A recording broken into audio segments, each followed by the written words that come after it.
Hello everyone, welcome again to this platform সাফল্য। আমি হৈমন্তিকা এবং আজকে তোমাদের সাথে হিস্ট্রিক্যাল ব্যাকগ্রাউন্ড অফ ইন্ডিয়ার পার্ট 2 ডিসকাস করব। তোমরা আগের দিনের ভিডিওটা অবশ্যই দেখে রাখবে, আদারওয়াইজ তোমরা এই সিরিজটা বুঝতে পারবে না।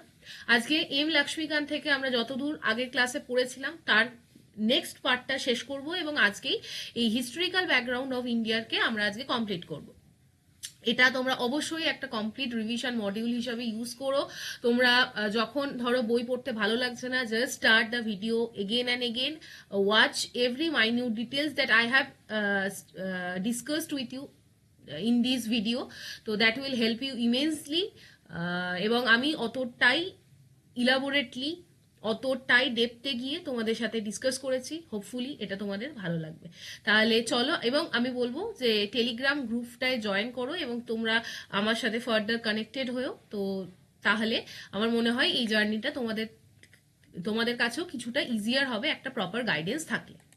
তো দেখো, প্রথমত যে জায়গাটা থেকে আমরা শেষ করেছিলাম আগের দিন, সেটা হচ্ছে চার্টার অ্যাক্ট 1813 বা 1813 এর চার্টার, সেটা আমরা পড়েছিলাম। আজকে আমরা নেক্সট পোর্শনটা, অর্থাৎ যেটা চার্টার অ্যাক্ট 1833, সেই জায়গাটা থেকে ডিসকাশন হবে।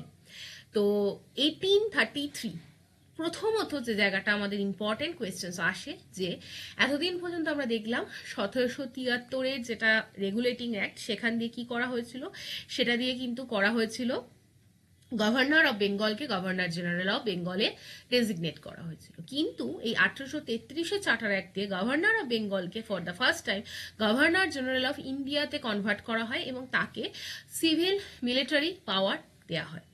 নেক্সট থিং, এই অ্যাক্টটা কিন্তু ফর দ্য ফার্স্ট টাইম বলা হয় যে government of India having authority over the entire territorial area possessed by the British India, মানে অর্থাৎ ব্রিটিশরা ভারতবর্ষের যে পুরো অঞ্চলটাকে কভার করে আছে সমস্তটাই কিন্তু সেই টেরিটোরিয়াল বাউন্ডারিটা comes under the jurisdiction of the government of India হবে। এরপর যে জায়গাটা, first governor general of India কে ছিলেন? Lord William Bentinck. Next thing, আমরা জানি 1773 সালে যে সাবঅর্ডিনেশনের যে পলিসি ব্রিটিশরা শুরু করেছিল, যেখানে বোম্বে এবং মাদ্রাস প্রেসিডেন্সিকে সাবঅর্ডিনেট করা শুরু হয়েছিল ওভার দ্য বেঙ্গল প্রেসিডেন্সি, এবং that culminated with the passage of the 1833 charter act, through which the British government announced that the governor of Bombay as well as the Madras will be completely deprived from their legislative power, and entire all the legislative power was bestowed to the governor general of India. অর্থাৎ মাদ্রাস এবং বোম্বে এই দুটো প্রেসিডেন্সিকে dissolved করে দেওয়া হলো। ঠিক, পরের পয়েন্টে এসো। দ্য মোস্ট ইম্পর্টেন্ট পয়েন্টস কি? ইস্ট ইন্ডিয়া কোম্পানিকে কমার্শিয়াল বডি হিসাবে ফাংশনিং করা বন্ধ করে দেওয়া হলো, বলা হলো it ended the activity of the East India Company. Next কি বলা হলো? এটা এখন থেকে একটা পিওরলি অ্যাডমিনিস্ট্রেটিভ বডি হিসাবে ফাংশন করবে এবং এর আর কোনো কমার্শিয়াল রোল থাকছে না। বোঝা গেল? 4 নম্বর পয়েন্টে এসো।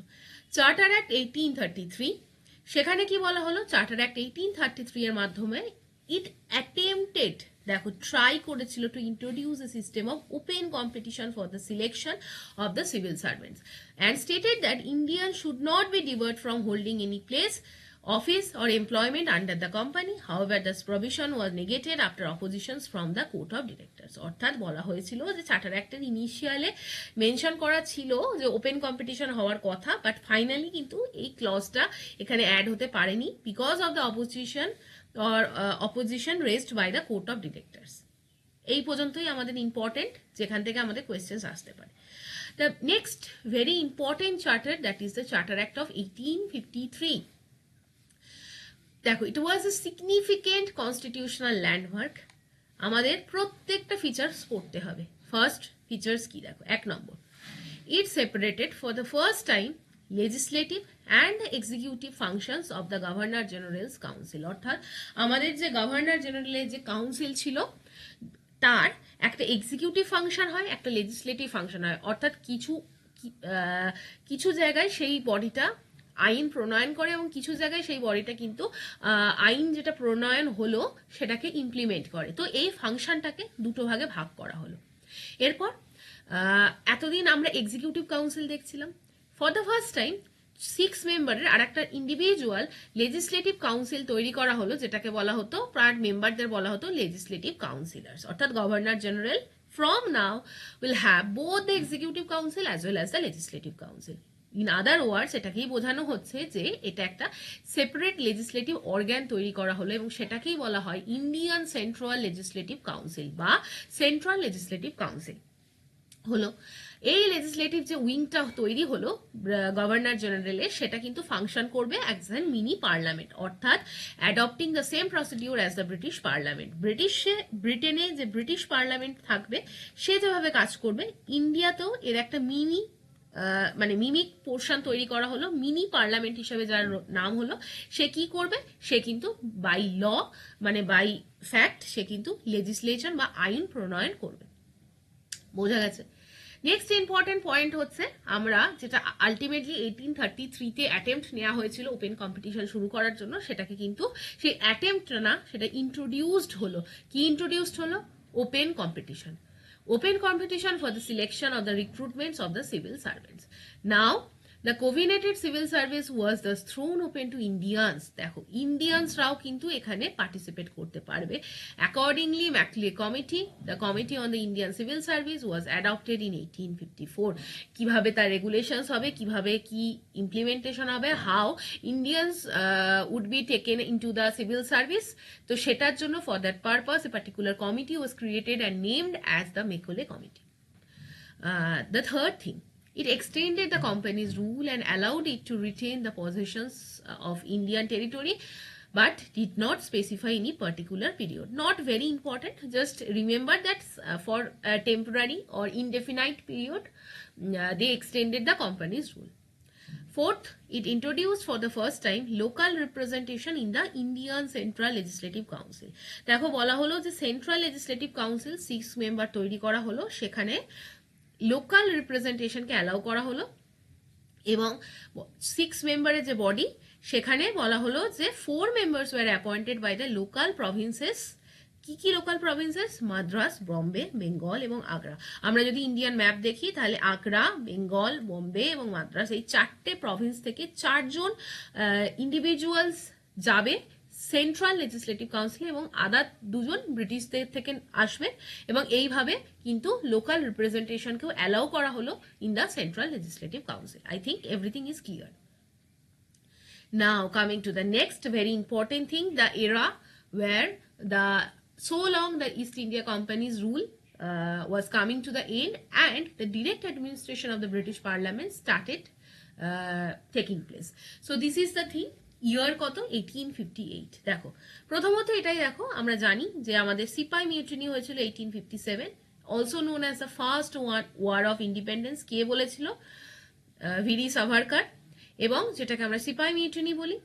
এবং সেখান থেকে ব্রিটিশরা এন্ড করেছিল the year long, ডিকেডস long ruling of east India company. দেখো অ্যাবলিশ করা হলো এবং ব্রিটিশ গভর্নমেন্ট পাস করলো government of India act 1858, also known as act for the good government of India.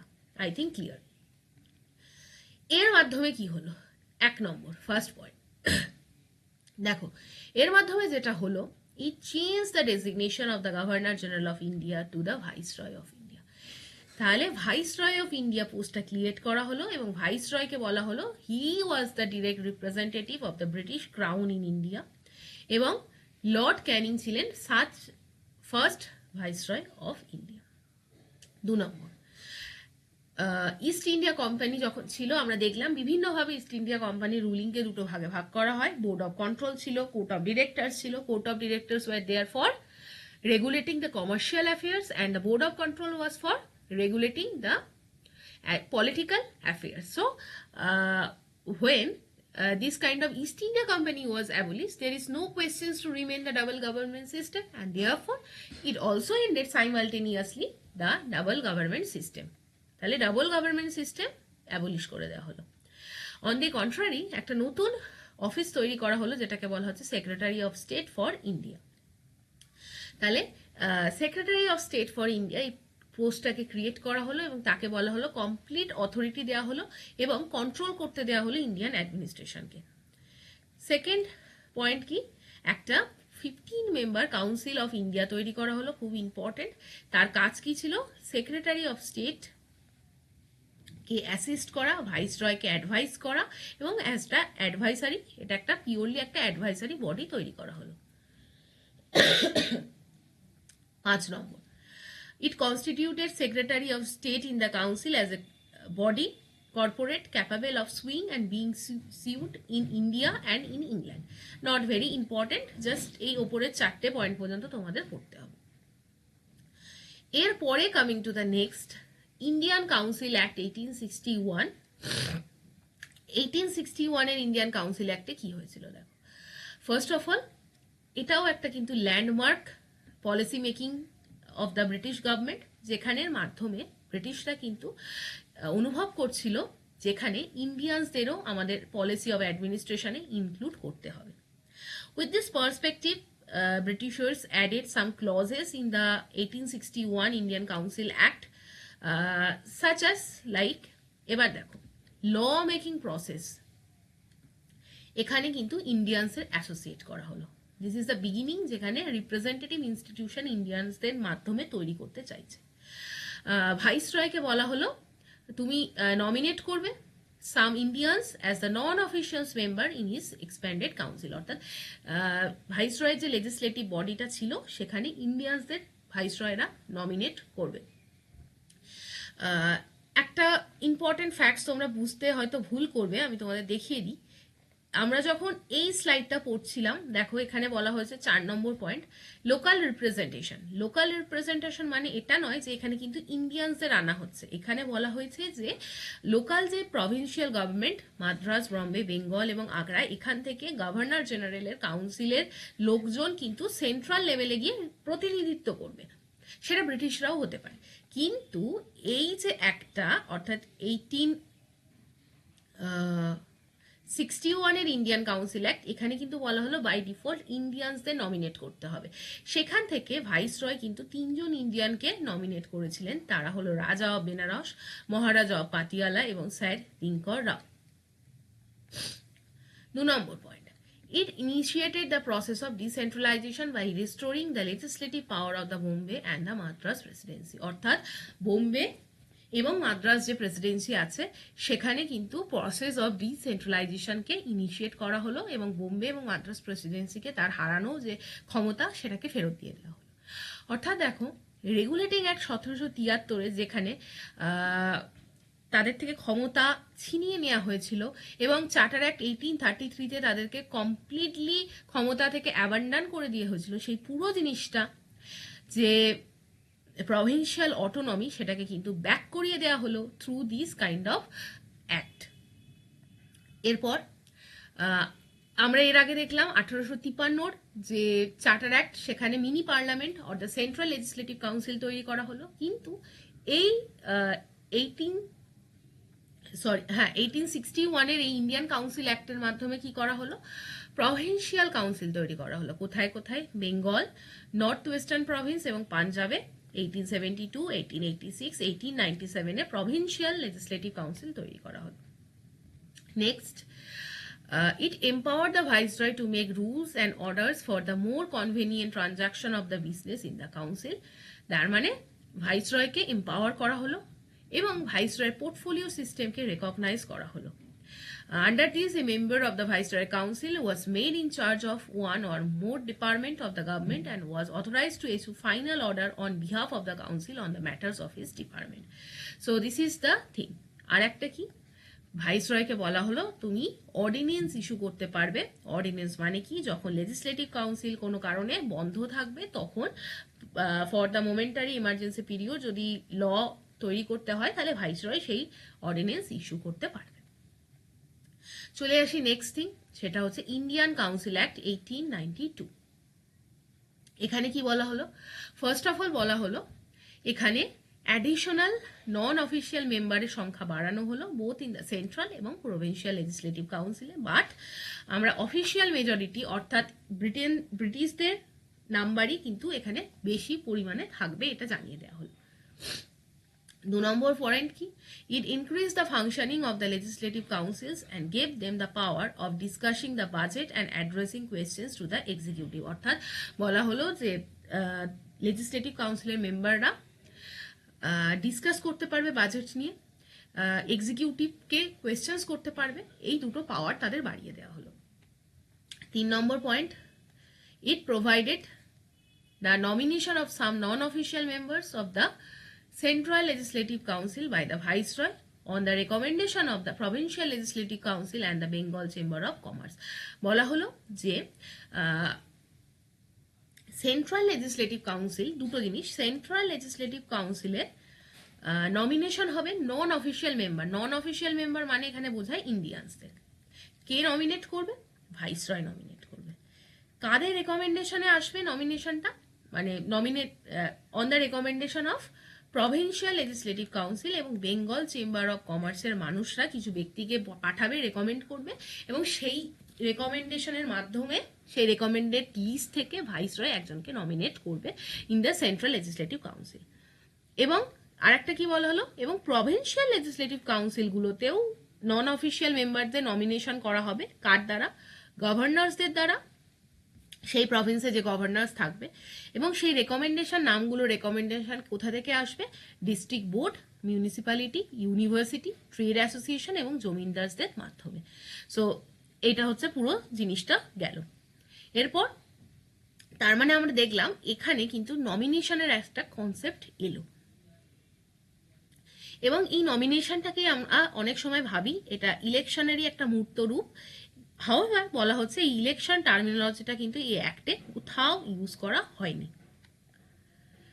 Next চলে আসি আমরা ইন্ডিয়ান কাউন্সিল অ্যাক্ট 1909, যেটাকে আমরা বলি মর্লে মিন্টো রিফর্ম, কারণ সেখানে লর্ড মর্লে তদানীন্তন ছিলেন সেক্রেটারি অফ স্টেট এবং লর্ড মিন্টো ছিলেন কিন্তু ভাইসরয় অফ ইন্ডিয়া।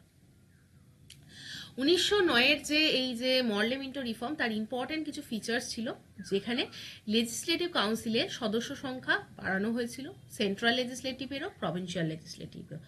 সেন্ট্রাল লেজিসলেটিভের সংখ্যা কিরম বাড়ানো হয়েছিল? 16 থেকে 60, মানে 16 থেকে 60, এবং প্রভিন্সিয়াল লেজিসলেটিভ কাউন্সিলেরও সদস্য সংখ্যা বাড়ানো হয়েছিল। দেখো বলা হলো it retain the official majority in the central legislative council. বলা হলো সেন্ট্রাল লেজিসলেটিভ কাউন্সিলে অফিসিয়াল মেজরিটি বেশি থাকবে, অর্থাৎ যা টোটাল সংখ্যা সেখানে ব্রিটিশার্সরাই বেশি সংখ্যায় থাকবে, কিন্তু প্রভিন্সিয়াল যে লেজিসলেটিভ কাউন্সিল হবে সেখানে কিন্তু নন অফিসিয়াল মেজরিটিরাই বেশি পরিমাণে থাকবে, অর্থাৎ ইন্ডিয়ানসদের সংখ্যা বেশি হবে।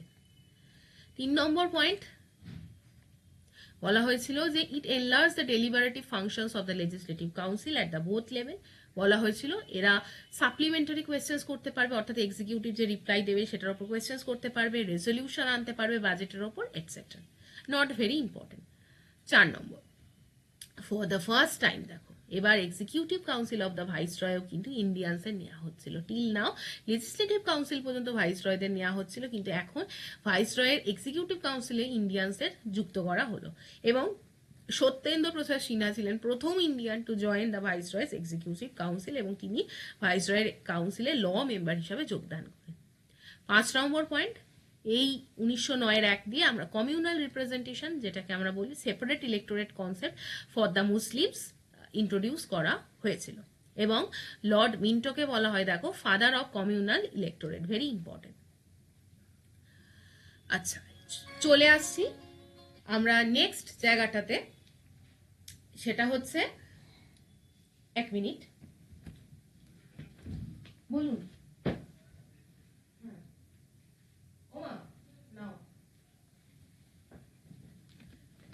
হ্যাঁ, এরপরে গভর্নমেন্ট অফ ইন্ডিয়া অ্যাক্ট আসে 1919।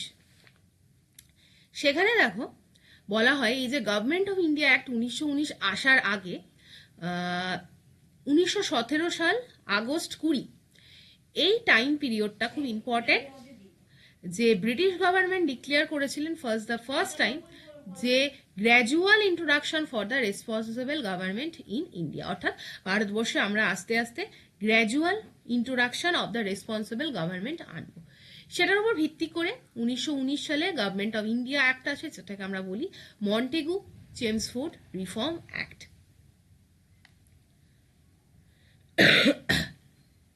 এখানে কি করা হলো দেখো 1900, তাহলে আমরা 19-এ চলে এসেছি। ফার্স্ট অফ অল খুব ইম্পর্টেন্ট অনেকগুলো পয়েন্টস আছে, ভালো করে শুনবে। প্রথমে বলা হলো it relax the central control over the provinces by demarcating and separating the central and the provincial subject. অর্থাৎ বলা হলো যে সেন্ট্রাল গভর্নমেন্ট সেন্ট্রাল লেভেলে রুল করবে এবং প্রভিন্সিয়াল যে গভর্নমেন্ট থাকবে সেই প্রভিন্সিয়াল সাবজেক্টের ওপর রুল করবে, অর্থাৎ সাবজেক্টকে ভাগ করা হলো। 2 নম্বর পয়েন্ট, এটা ডিভাইড করলো প্রভিন্সিয়াল সাবজেক্টকে আবার দুভাগে, অর্থাৎ সেন্ট্রাল এবং প্রভিন্সিয়াল সাবজেক্ট। প্রভিন্সিয়াল সাবজেক্টকে দুভাগে ভাগ করা হলো, একটা বলা হলো ট্রান্সপার্ট সাবজেক্ট, একটা হচ্ছে রিজার্ভ সাবজেক্ট। এবার ট্রান্সপার্ট সাবজেক্ট মানে কি? ট্রান্সপার্ট মানে কি? যেখানে ক্ষমতা হস্তান্তর করা হয়েছে। অর্থাৎ দেখো প্রভিন্সে কিন্তু একজন প্রভিন্সিয়াল গভর্নর থাকবে, সেখানে ট্রান্সফার করা হয়েছে সাবজেক্ট মানে কি? সেখানে কিন্তু তাকে যে কোনো ডিসিশন নেওয়ার জন্য তাকে কিন্তু পরামর্শ নিয়ে চলতে হবে, কারণ প্রভিন্সিয়াল গভর্নর কি অবভিয়াসলি ব্রিটিশ, একজন ব্রিটেনের প্রতিনিধি। তাকে কিন্তু এই যে লোকাল লেভেলে যে লেজিসলেটিভ কাউন্সিল আছে তার যে মিনিস্টার্স, তাদের কিন্তু কথা শুনে তাকে সেই সাবজেক্টের ওপর কাজ করতে হবে। রিজার্ভ সাবজেক্ট মানে কি? যেটা সংরক্ষিত সাবজেক্ট, অর্থাৎ সেখানে বলা হচ্ছে গভর্নর, প্রভিন্সিয়াল যে গভর্নর এবং তার যে এক্সিকিউটিভ কাউন্সিল থাকবে, তিনি যে কোনো কাজ করতে পারবেন without being responsible to the ministers of the legislative council. অর্থাৎ প্রভিন্সিয়াল লেজিসলেটিভ কাউন্সিলের কারোর কথা শুনে তাকে কিন্তু এই কাজটি করতে হবে না। এইভাবে যে সিস্টেমটা তৈরি করা হলো তাকে বলা হলো ডুয়াল স্কিম বা ডুয়াল গভর্নমেন্ট সিস্টেম, যেটাকে বলা হলো ডায়ারকি। এরপর 3 নম্বর পয়েন্ট বলা হলো বাইক্যামেরালিজম এবং direct election in the country শুরু করা হবে। তার মানে ডিরেক্ট ইলেকশন কথাটা ভালো করে বোঝো, তার রুট কিন্তু ছিল এই 1919-এর আমাদের যে একটা সেই মন্টেগু চেমসফোর্ড রিফর্ম অ্যাক্ট 1919, সেখানের মাধ্যমে কিন্তু এই ডিরেক্ট ইলেকশনটাকে স্টার্ট করা হলো এবং বাইক্যামেরালিজমকে ইন্ট্রোডিউস করা হলো। দেখো Indian legislative council was replaced by bicameral legislature with the upper house এবং লোয়ার হাউস, ঠিক, এবং তাদেরকে চুজ করা হলো ডিরেক্ট ইলেকশনের মাধ্যমে, মানে এই প্রভিন্স এই ক্লজটা এখানে ইনক্লুড করা হলো। 4 নম্বর পয়েন্ট বলা হলো ভাইসরয়ের এক্সিকিউটিভ যে কাউন্সিলে অ্যাটলিস্ট 6 মেম্বারের মধ্যে 3 জন মেম্বার কিন্তু হবে ইন্ডিয়ানস। এরপরে 5 নম্বর পয়েন্ট বলা হলো কমিউনাল রিপ্রেজেন্টেশনকে এক্সপ্যান্ড করা হবে, শুধুমাত্র মুসলিমদের জন্য না, কমিউনাল রিপ্রেজেন্টেশন শিখ, ইন্ডিয়ান খ্রিস্টানস, অ্যাংলো ইন্ডিয়ান এবং ইউরোপিয়ানসদের মধ্যেও এই কমিউনাল রিপ্রেজেন্টেশনকে আমরা অ্যালাউ করব। পরের পয়েন্ট বলা হলো দেখো যে লিমিটেড নাম্বার অফ পিপলসকে আমরা ফ্র্যাঞ্চাইজি মানে কি? ভোটদানের ক্ষমতা দেওয়া হবে এবং কারাই ভোটদানের ক্ষমতা পাবে সেটা ডিসাইড হবে based on the property, tax or education. Actually যারা এলিট ইন্ডিয়ানস থাকবে, যাদের কাছে প্রচুর টাকা, অর্থ, শিক্ষা আছে, এই শিক্ষিত ক্লাস, এডুকেটেড ক্লাসদের কিন্তু ভোটদানের ক্ষমতা দেওয়া হবে। Next important, very important point যেখানে হচ্ছে বলা হলো হাই কমিশনার ফর ইন্ডিয়া, এই পোস্টটাকে ক্রিয়েট করা হলো এবং তাকে কিন্তু ট্রান্সফার করা হলো কি কিছু ফাংশনস, যেটা এতদিন পর্যন্ত secretary of the state enjoy করছিলেন, অ্যান্ড মানে the kind of functions so far enjoyed by the Secretary of the State has been transferred to the High Commissioner for India and his office will be at London. So এই পয়েন্টটা। এর পরেরটা যে public service commission তৈরি করার কথা বলা হলো এবং সেই হিসাবে লি কমিশনকে অ্যাপয়েন্ট করা হলো এবং লি কমিশন কি করলেন? পাবলিক সার্ভিস কমিশনের জন্য সেন্ট্রাল পাবলিক সার্ভিস কমিশন 1926-এ তৈরি হলো। 9 নম্বর কি? প্রভিন্সিয়াল বাজেট এবং সেন্ট্রাল বাজেটকে সেপারেট করে দেওয়া হলো। আর 10 নম্বর বলা হলো একটা স্ট্যাটুটরি কমিশন ব্রিটিশ গভর্নমেন্ট পাঠাবে 10 বছর পর, যেটা to check the implementation of this act Montagu Chelmsford reform.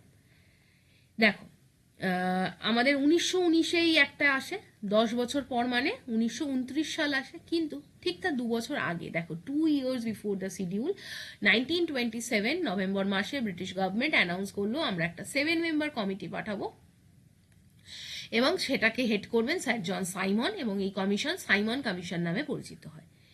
এই সাইমন কমিশন কিসের জন্য ভারতে আসে? তারা দেখতে চেয়েছিল তাদের উদ্দেশ্য বা with the aim of checking the condition of India and how the new constitution, that is the constitution of 1919, has been working in India, সেটার উপর রিপোর্ট করতে যা বলার জন্য সাইমন কমিশনকে ভারতবর্ষে পাঠানো হয়। এখানে প্রত্যেকেই ব্রিটিশার্স ছিল এবং সেই জন্য তদানীন্তন যে ইন্ডিয়ান ন্যাশনাল কংগ্রেস, মুসলিম লীগ এবং আরও যে সমস্ত আমাদের ইন্ডিয়ান পার্টিস তারা বয়কট করেছিল, আমরা অবভিয়াসলি এটা হিস্ট্রিতে জানি। সেখান থেকে দাঁড়িয়ে সাইমন কমিশন ভারতবর্ষে রিপোর্ট দেয় 1930 সালে এবং তারা কি কি রেকমেন্ড করে একটু আমরা পড়ে নিই। তারা বলেছিল যে এই যে ডায়ার্কি সিস্টেম, অর্থাৎ প্রভিন্সিয়াল সাবজেক্টকে যে ট্রান্সপার্ট এবং রিজার্ভড ক্যাটাগরিতে ভাগ করা হচ্ছে, এটাকে এন্ড করার জন্য, রেসপন্সিবল গভর্নমেন্টকে প্রভিন্সে এক্সটেন্ড করার জন্য, ফেডারেশন সিস্টেম চালু করার জন্য এবং কমিউনাল ইলেক্টোরেট খুব ভালোভাবে কাজ করছে সেটাকে কন্টিনিউ করার জন্য। মানে মেনলি মুখ্যত 4টে পয়েন্টের ওপর সাইমন কমিশন তার মানে রেকমেন্ডেশন দিয়েছিল। 1 নম্বর হচ্ছে ডায়ার্কিকে অ্যাবলিশ করা, রেসপন্সিবল গভর্নমেন্টকে শুধু সেন্ট্রাল না প্রভিন্সেও এক্সটেন্ড করা, ব্রিটিশ ইন্ডিয়ার যে ফেডারেশন সেটাকে স্ট্যাবলিশ করা এবং কমিউনাল রিপ্রেজেন্টেশনকে কন্টিনিউ রাখা। এর ওপর ভিত্তি করে এই ব্রিটিশ গভর্নমেন্ট যে কি করা যায় সেটার ওপর 3টে রাউন্ড টেবিল কনফারেন্স ডাকে, যেখানে গভর্নমেন্ট, ব্রিটিশ গভর্নমেন্ট থাকে, ইন্ডিয়ায় যারা ব্রিটিশার্সরা ভালো পজিশনে আছে তাদের ডাকা হয়, ইন্ডিয়ান প্রিন্সলি স্টেটদের ডাকা হয় এবং সেটার ওপর ভিত্তি করে একটা যে ডিসকাশন হয় সেটাকে বলা হয় a white paper on the constitutional reform, সেটাকে প্রিপেয়ার করা হয় এবং সেটাকে একটা কনসিডারেশনের জন্য জয়েন্ট সিলেকশন কমিটিতে পাঠানো হয় ব্রিটিশ পার্লামেন্টে। সেগুলোর ওপর ভিত্তি করে পরবর্তীকালে গভর্নমেন্ট অফ ইন্ডিয়া অ্যাক্ট 1935কে আমাদের ব্রিটিশরা আনে। সো ফার আমরা তাহলে সাইমন কমিশন পড়লাম এবং এই যে ইম্পর্টেন্ট যে features government of India act, যেটা মন্টেগু চেমসফোর্ড রিফর্ম নামে পরিচিত, সেটাকে আমরা কভার করলাম। একটা ছোট্ট জায়গা যেটা হচ্ছে এই পোর্শনটা, যেটা হচ্ছে কমিউনাল অ্যাওয়ার্ড, আমরা খুব ভালোভাবে জানি তদানীন্তন যে ব্রিটিশ প্রাইম মিনিস্টার ছিলেন তার নাম ছিল র্যামসে ম্যাকডোনাল্ড। 1932-তে অ্যানাউন্স করেছিলেন কমিউনাল রিপ্রেজেন্টেশন, মানে রিপ্রেজেন্টেশন অফ দ্য মাইনরিটিস। তারা বললেন যে আমরা সেপারেট ইলেক্টোরেট কনসেপ্টটা শুধুমাত্র কেন মুসলিম, শিখ, ইন্ডিয়ান, খ্রিস্টানস বা অ্যাংলো ইন্ডিয়ান বা ইউরোপিয়ানসের মধ্যে থাকবে না, it will be also extended to the depress class or the scheduled class. ঠিক বলা হলো। এই অ্যানাউন্সমেন্টের সাথে সাথে Gandhiji protested A lot and he started fasting. তো এই কমিউনাল রিপ্রেজেন্টেশনের এগেনস্টে তার এই ফাস্টিং চলতে থাকে এবং he undertook the first unto death. পুনার ইয়ারভাদা জেলে তিনি কিন্তু এই আমরণ অনশন যাকে বলে সেটা করেন and he was trying to just cancel or otherwise he demanding the modification of the communal award and এটার জন্য তখন তদানীন্তন ডিপ্রেস যে ক্লাসের রিপ্রেজেন্টেটিভ হিসেবে বি.আর. আম্বেদকর আসেন এবং গান্ধীজির সাথে পুনার ইয়ারভাদা জেলে কিন্তু যে প্যাক্টটা সাইন হয় সেটা হচ্ছে পুনা প্যাক্ট এবং সেখানে কিন্তু রিটেনশন হয় হিন্দু জয়েন্ট ইলেক্টোরেটের কনসেপ্ট এবং সাম রিজার্ভ সিট ডিপ্রেস ক্লাসকে দেওয়া হয়। সো এটা একটা ইম্পর্টেন্ট জায়গা, এটা আমরা হিস্ট্রিতে আরো ডিটেলসে পড়েছি। এরপরে আমরা লাস্ট জায়গায় চলে আসবো, গভর্নমেন্ট অফ ইন্ডিয়া অ্যাক্ট 1935। এটা one of the most detailed and longest lengthiest document prepared by the Britishers so far এবং এখানে 321টা সেকশনস এবং 10টা শিডিউলস ছিল। তো মেন যেটা জায়গা সেটা হচ্ছে, দেখো এটা বলে যে অল ইন্ডিয়া ফেডারেশন তৈরি হবে যেখানে প্রভিন্স এবং প্রিন্সলি স্টেটকে এক একটা ইউনিট হিসাবে ধরা হবে। এরপর সেন্ট্রাল সাবজেক্ট এবং প্রভিন্সিয়াল সাবজেক্ট হিসাবে ভাগ করা হলো, যেখানে federal list for the centre 59 item, provincial list for the provinces with the 54 item এবং concurrent list for both 36 item. এই জিনিসটাকে কিন্তু ইন্ট্রোডিউস করা হলো, অর্থাৎ লিস্ট ওয়াইজ সাবজেক্টকে ভাগ করে দেওয়া হলো এবং বলা হলো রেসিডিউয়ারি আর কোনো যদি পাওয়ার থাকে সেটা কিন্তু ভাইসরয়কে দিয়ে দেওয়া হবে। এরপর the federation never came into being as the princely state did not join it, অর্থাৎ এই যে ইউনিট হিসাবে প্রভিন্স এবং প্রিন্সলি স্টেটকে ধরা হয়েছিল সেই জায়গাটাও কিন্তু বন্ধ করে দেওয়া হলো এবং বলা হলো যে না, এরমভাবে ফেডারেশনকে কনসেপ্ট ইন্ডিয়ানরা অ্যাকসেপ্টও করেনি এবং সেটাকে কিন্তু বাস্তবায়ন করা যায়নি। 2 নম্বর পয়েন্ট, ডায়ার্কিকে অ্যাবলিশ করা হলো প্রভিন্সিয়াল লেভেল থেকে এবং প্রভিন্সিয়াল অটোনমিকে কিন্তু রিস্টোর করা হলো। অন দি কন্ট্রারি দেখো বলা হলো the act introduce the responsible government in provinces, যেটা সাইমন কমিশনের রিপোর্টে বলা হয়েছিল, এবং governor was required to act with the advice of the minister responsible to the provincial legislature. অর্থাৎ সমস্ত বিষয়ে গভর্নরকে কাজ করার জন্য প্রভিন্সিয়াল যে লেভেলে যে মিনিস্টার্স আছে তাদের সাথে কথা বলে কাজ করতে হবে। পরের যে পয়েন্টটা সেটা হচ্ছে 3 নম্বর পয়েন্ট। অন দি কন্ট্রারি বলা হলো সেন্টারে ডায়ারকিকে ইন্ট্রোডিউস করা হলো এবং সেন্ট্রাল সাবজেক্টকে দুটো ভাগে ভাগ করা হয়েছিল, রিজার্ভড এবং ট্রান্সফার্ড ক্যাটাগরি। পরের পয়েন্ট বলা হলো বাইক্যামেরাল লেজিসলেশনে 6 আউট অফ দ্য 11 প্রভিন্সেও কিন্তু বাইক্যামেরাল লেজিসলেশন তৈরি করা হলো। এইটা বাকিটা পড়ার দরকার নেই। 5 নম্বর পয়েন্ট, কমিউনাল রিপ্রেজেন্টেশনকে ফার্দার এক্সটেন্ড করা হয়েছিল ফর দ্য ডিপ্রেস ক্লাস এবং উইমেন এবং লেবার ক্লাসের মধ্যে। আচ্ছা, তারপরে এরা কাউন্সিল অফ ইন্ডিয়াকে অ্যাবলিশ করা হয়েছিল এবং যেটা কিন্তু তৈরি হয়েছিল 1858-এর গভর্নমেন্ট অফ ইন্ডিয়া অ্যাক্টের মাধ্যমে। নেক্সট, যেটা আগের অ্যাক্টে 1919-এর অ্যাক্টে কিছু ফ্র্যাঞ্চাইজি প্রোভাইড করা হয়েছিল সেটাকে এক্সটেন্ড করা হয়েছিল এবং 10% of the total population got the voting right তাকে দেওয়া হয়েছিল। রিজার্ভ ব্যাঙ্ক অফ ইন্ডিয়া তৈরি করার প্রস্তাব দেওয়া হয়, কারণ to regulate and control the currency and the credit of the country. আর 9 নম্বর পয়েন্ট হচ্ছে it provided for the establishment of not only a federal public service commission but also a provincial public service commission and the joint public service commission for 2 or more provinces। অর্থাৎ public service commission তৈরি করার উপর focus করা হয়। এবং 10 নম্বর point, last point, federal code তৈরি করা হয় 1937। দ্য লাস্ট থিং, খুব বেশি কোয়েশ্চেন্স আমাদের WBCS আসে না এখান থেকে, তবুও পরে আমরা পড়ে নিচ্ছি যেহেতু আমরা চ্যাপ্টারটা কমপ্লিট করব। Indian independence act 1947। দেখো, ফেব্রুয়ারি 20, 1947-এ ব্রিটিশ প্রাইম মিনিস্টার যিনি ছিলেন ক্লিমেন্ট এটলি অ্যানাউন্স করেছিলেন যে আমরা ভারতবর্ষকে ছেড়ে দেব এবং সেখানে আমাদের রুল এন্ড হয়ে যাবে বাই জুন 30, 1948। মানে এটা লাস্ট ডেডলাইন, এর আগে ব্রিটিশার্সরা ভারতকে ছেড়ে দেবে। তো সেই জায়গায় দাঁড়িয়ে this announcement was followed by the agitation by the Muslim League demanding the partition. Bharatvarsha ভাগ হলো এবং মানে ভারতবর্ষ ভাগ হওয়ার জন্য লড়াই শুরু হলো এবং দেখা যাচ্ছে যে এই ফেব্রুয়ারি থেকে আস্তে আস্তে জুনের 3 জুন 1947-এ ব্রিটিশ গভর্নমেন্ট ক্লিয়ার করলেন যে কনস্টিটিউশন ফ্রেম হবে কনস্টিটিউশন অ্যাসেম্বলির দ্বারা এবং সেটা তারা যে কনস্টিটিউশন অ্যাসেম্বলি অফ ইন্ডিয়া তৈরি করবে সেটা হচ্ছে বলা হয়েছে can not apply to those parts of the country which were unwilling to accept it. On the same day Lord Mountbatten বললেন, যে ভাইসরয় অফ ইন্ডিয়া তদানীন্তন ছিলেন, তিনি বললেন যে পার্টিশনের প্ল্যান বা দেশ বিভক্তিকরণের প্ল্যান দিলেন যেটাকে বলা হয় মাউন্টব্যাটেন প্ল্যান, এবং সেটা কিন্তু ফাইনালি অ্যাকসেপ্ট করতে বাধ্য হলো ইন্ডিয়ান ন্যাশনাল কংগ্রেস এবং মুসলিম লীগ এবং ভারতবর্ষ ভাগ হলো এবং ইমিডিয়েটলি ইন্ডিয়ান ইন্ডিপেন্ডেন্স অ্যাক্ট যেটা 1947 সেটা পাস করলেন। আমরা জাস্ট স্মলার দেখে নেব যে কি কি লেখা ছিল এই Indian independence act. The act through which the British accepted to give or to grant the independence to India, considering the fact that India was divided into 2 independent territory of Indian territory as well as the Pakistan territory। তো এই Indian independence অ্যাক্টের মাধ্যমে তার মানে finally কি বলা হলো, British rule বললেন যে আমাদের রুল এন্ড হয়ে গেছে এবং ইন্ডিয়াকে ডিক্লেয়ার করলো একটা ইন্ডিপেন্ডেন্ট সোভারেন স্টেট এবং স্বাধীনতা দেওয়া হলো 15 আগস্ট 1947-এ।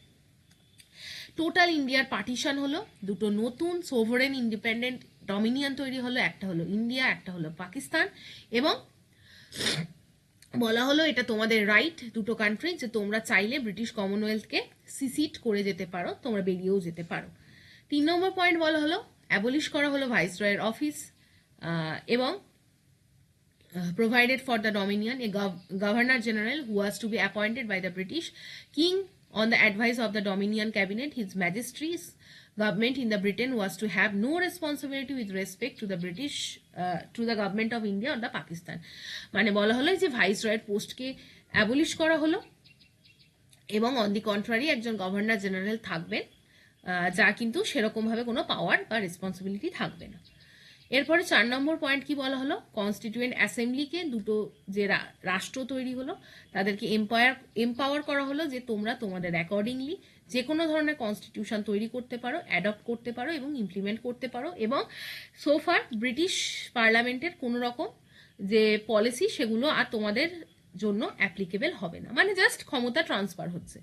5 নম্বর point, it empower the constituent assembly of the both countries to legislate their respective territory till the new constitution were drafted and enforced. No act of the British Parliament passed after August 15, 1947 was to extend to either of the Dominion unless it was extended therefore by the law of legislation of the Dominion. অর্থাৎ বললো 15ই আগস্টের পর থেকে British গভর্নমেন্টের তৈরি করা কোনো ল, British পার্লামেন্টের তৈরি করা কোনো ল এই টেরিটরির ওপর অ্যাপ্লিকেবল হবে না, এক্সেপ্ট যদি টেরিটরি চায় তারা নিজেদের মতো ল তৈরি করে আমাদের লকেও এনফোর্স করতে পারে। নেক্সট, সেক্রেটারি অফ স্টেটের পোস্ট অ্যাবলিশ করে দেওয়া হলো। তারপরে কি বলা হলো, ব্রিটিশ যে প্যারামাউন্ট যে ক্ষমতা প্রিন্সলি স্টেটগুলোর ওপর ছিল সেগুলোকেও সরিয়ে নেওয়া হলো, যে ব্রিটিশ তাদের মানে প্রিন্সলি যে স্টেটগুলো আছে, যে দেশীয় রাজ্যগুলো আছে রাজা, তাদের ওপর থেকেও ব্রিটিশরা তাদের সার্বভৌমত্ব বা প্যারামাউন্টসি তুলে নিল। 8 নম্বর, it granted freedom to the Indian princely state, এবং বললো প্রিন্সলি স্টেটরা এখন ইন্ডিপেন্ডেন্টলি যদি চায় তারা ডমিনিয়ন অফ ইন্ডিয়াকেও জয়েন করতে পারে, ডমিনিয়ন অফ পাকিস্তানকেও জয়েন করতে পারে, অথবা তারা ইন্ডিপেন্ডেন্ট থাকতে পারে, আপ টু দেম, ব্রিটিশরা কোনো ইন্টারভেনশন করবে না এর মধ্যে। লাস্ট 9 নম্বর পয়েন্ট কি, it provided for the governance of each of the dominions and the provinces by the government of India act 1935 till the new constitution were framed. বলা হলো যে 1947 এর পর থেকে যতদিন না দুটো কান্ট্রি নিজের মতো কনস্টিটিউশন তৈরি করতে পারছে ততদিন যদি চায় তারা গভর্নমেন্ট অফ ইন্ডিয়া অ্যাক্ট 1935 অনুযায়ী নিজেদেরকে গভর্ন করতে পারে, এবং তারা চাইলে এটার মধ্যে কোনো মডিফিকেশনও আনতে পারে। 10 নম্বর বলা হলো, it deprive the British monarch of his right to veto bills or asks for reservation of certain bills for his approval, but this right was reserved for the Governor General. The Governor General would have full power to assent to any bill in the name of his majesty. অর্থাৎ বলা হলো ব্রিটিশদের কাছে যে veto পাওয়ার ছিল সেই veto পাওয়ার সেটাও তারা আর ইউজ করবে না। এরপর it designated the Governor General of India and the provincial governors as constitutional head of the states. They were made to act on the advice of the representative council of ministers in all matter. মানে just একটা representative governor general of India থাকবে, just to মানে একটা nominal head হিসাবে তারা থেকে যাবে। তারপর ই drop the title empire of India from the royal titles of the king of the England, just সরিয়ে নেওয়া হলো, ডিসকন্টিনিউ করলো appointment of the civil services and the reservation of post by the secretary of state for India. তো just একবার reading পড়ে নিও। তারপর বলা হলো এই ইন্ডিপেন্ডেন্স অ্যাক্টের পর 14 এবং 15 তারিখের রাতে মিড নাইটে ব্রিটিশ রুল ভারতবর্ষ থেকে এন্ড হলো, ভারতবর্ষকে পাওয়ার ট্রান্সফার করা হলো, দুটো ইন্ডিপেন্ডেন্ট কান্ট্রির জন্ম হলো, একটা ইন্ডিয়া এবং একটা পাকিস্তান। লর্ড মাউন্টব্যাটেনকে ফার্স্ট গভর্নর জেনারেল হিসেবে ঘোষণা করা হলো ভারতবর্ষের প্রভিন্সের জন্য। জওহরলাল নেহেরুকে প্রথম প্রাইম মিনিস্টার হিসাবে শপথ বাক্য পাঠ করানো হলো, এবং কনস্টিটিউয়েন্ট অ্যাসেম্বলি তৈরি করা হলো 1946-এ, যেটাই কিন্তু ব্রিটিশ এন্ডের পর ভারতবর্ষের প্রথম স্বতন্ত্র পার্লামেন্ট হিসাবে কাজ করলো। So this is the entire thing. কেমন লাগলো তোমরা অবশ্যই আমাকে জানিও। তো এই জায়গাটা একটা ইম্পর্টেন্ট ফ্যাক্টর, ফার্স্ট ক্যাবিনেট তৈরি হয়েছিল যেখানে তোমার জওহরলাল নেহেরু প্রাইম মিনিস্টারের পাশাপাশি এক্সটার্নাল অ্যাফেয়ার্স এবং কমনওয়েলথ রিলেশনের মিনিস্টার ছিল, সায়েন্টিফিক রিসার্চের মিনিস্টার ছিলেন, Sardar Vallabhbhai Patel home information broadcasting এর মিনিস্টার ছিলেন, doctor Rajendra Prasad food and এগ্রিকালচারের মিনিস্টার ছিলেন, মৌলানা আবুল কালাম আজাদ কিন্তু এডুকেশন মিনিস্টার ছিলেন, জন মাথাই রেলওয়ে মিনিস্টার ছিলেন, সাংমুগান চেট্টি ছিলেন ফিনান্স মিনিস্টার, ল মিনিস্টার ছিলেন আম্বেদকর, লেবার মিনিস্টার ছিলেন জগজীবন রাও, ডিফেন্স মিনিস্টার ছিলেন স্যার বলদেব সিং, রাজকুমারী অমৃত কৌর ছিলেন হেলথ মিনিস্টার, CH ভাবা ছিলেন কমার্স মিনিস্টার, কমিউনিকেশন মিনিস্টার ছিলেন রফিয়া আহমেদ কিরবাই, শ্যামাপ্রসাদ মুখার্জি ছিলেন ইন্ডাস্ট্রি এবং সাপ্লাই মিনিস্টার, এবং VN গ্যাডগিল ছিলেন work mines and power minister. So এইটা পুরো চ্যাপ্টারটা আজকে শেষ করলাম, কেমন লাগলো জানিও। নেক্সট ভিডিওতে তোমরা পরের চ্যাপ্টারটা আমরা ডিসকাস করব, এবং আশা করি ভালো লেগেছে। তো আজকের মতো এইটুকখানি। তো হোপফুলি তোমরা পার্ট 2 অফ দ্য সিরিজকে এনজয় করেছো। তো thank you again and again for your kind listening, patient listening. তোমরা আমি রিকোয়েস্ট করবো তোমরা এই চ্যানেলটাকে সাবস্ক্রাইব করো, এই ভিডিওটাকে শেয়ার করো তোমাদের বন্ধুদের মধ্যে যাতে সবাই উপকৃত হয়, এবং কমপ্লিটলি রিভিশন টুল হিসাবে এই ভিডিওটাকে তোমরা বারবার রিপিটেটিভলি দেখো। চলো আজকের মতো এইটুকখানি। Thank you for watching. আমরা নেক্সট ভিডিওতে নেক্সট চ্যাপ্টারটা নিয়ে ডিসকাশন